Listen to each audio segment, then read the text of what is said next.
Okay, what I'm demonstrating here, I have a Digitech iBP-10 programmable pedal board. And this here is actually operated by an iPad.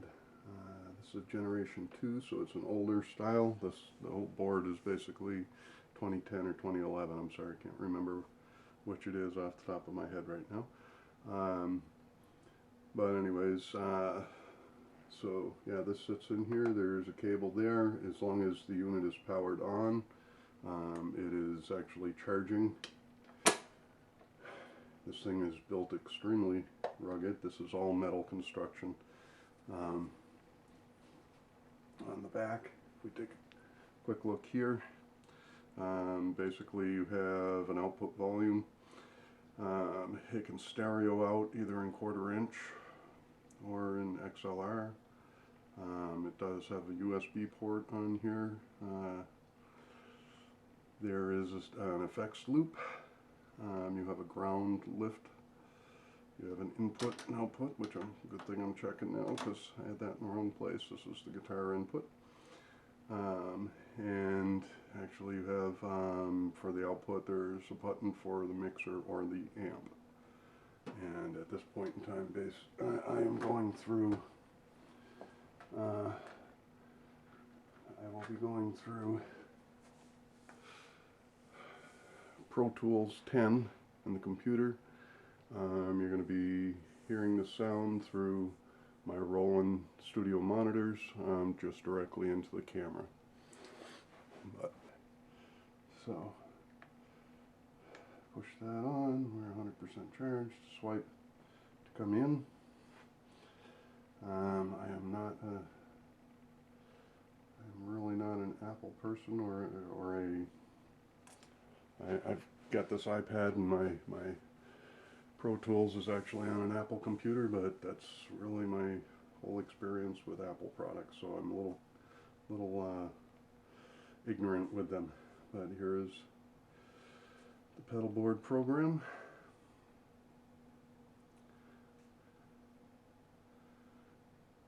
And essentially what this is,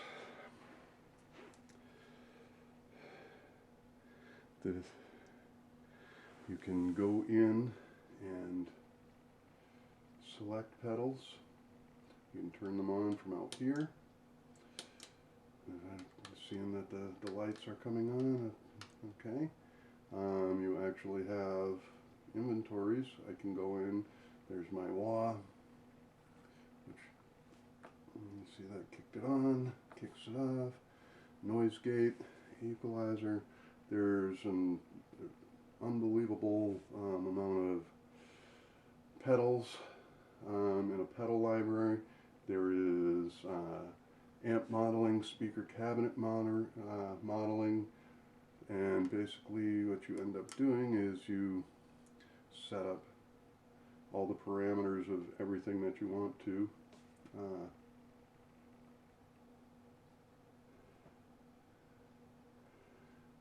There we go. See, I can change any of these. I can make adjustments, and then you save things, and that's the way that they are in here. So I basically got my number 1 is set up as a clean.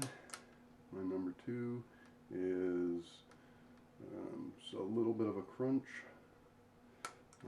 3 is like a pretty heavy rhythm distortion.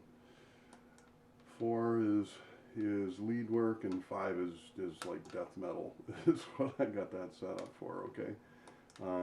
But you can actually, this is, as you see up here, it's on 5.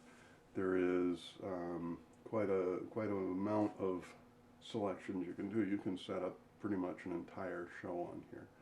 Now the issue that I'm having with it, and I believe it has to do more with the iPad than the unit itself, is that it's been working great in my studio. I have no problem. I've been getting myself up for stage performances right now, and a couple times I have gone and this thing has kind of gone into a very bizarre mode to where it's kind of locked up and flashing things I unplug it, plug it in a few times, and then it comes back. And then I did have one time when it was on stage where it kind of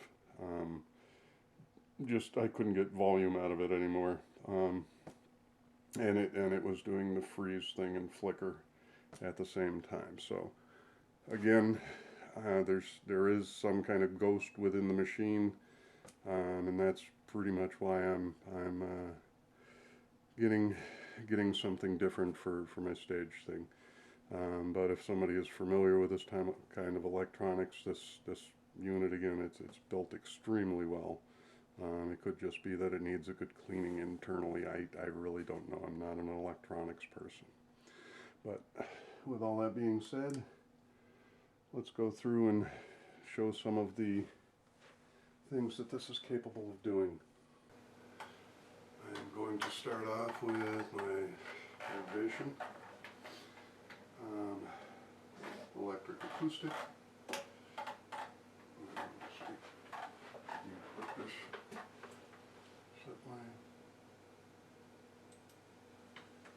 There we go. And this does have a built-in tuner. And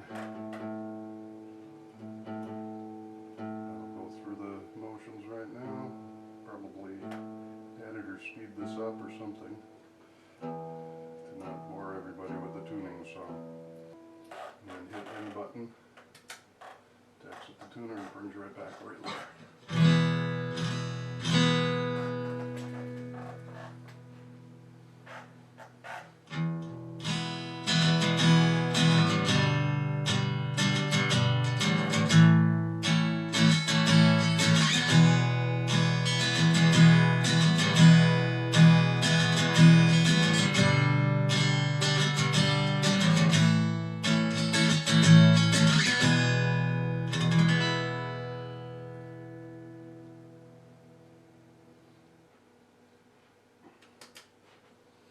Okay, for this I'm going to use my Gibson Les Paul double cut with P90s.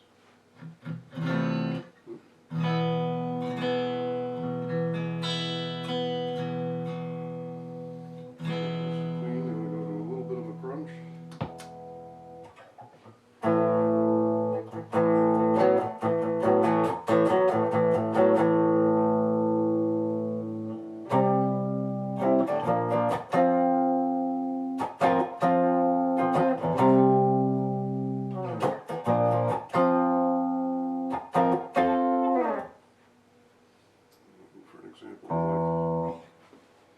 Example of kicking in.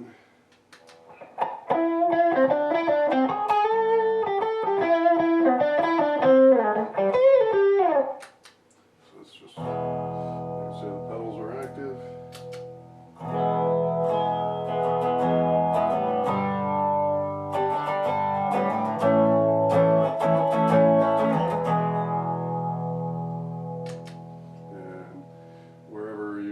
Hit save, you have to hit save to actually save whatever your settings are right now. So really my E is my noise gate. I leave that on these channels. But then we go up for a little bit more of a crunch.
set output levels and everything right now. They're kind of a little unbalanced.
Just run through it again.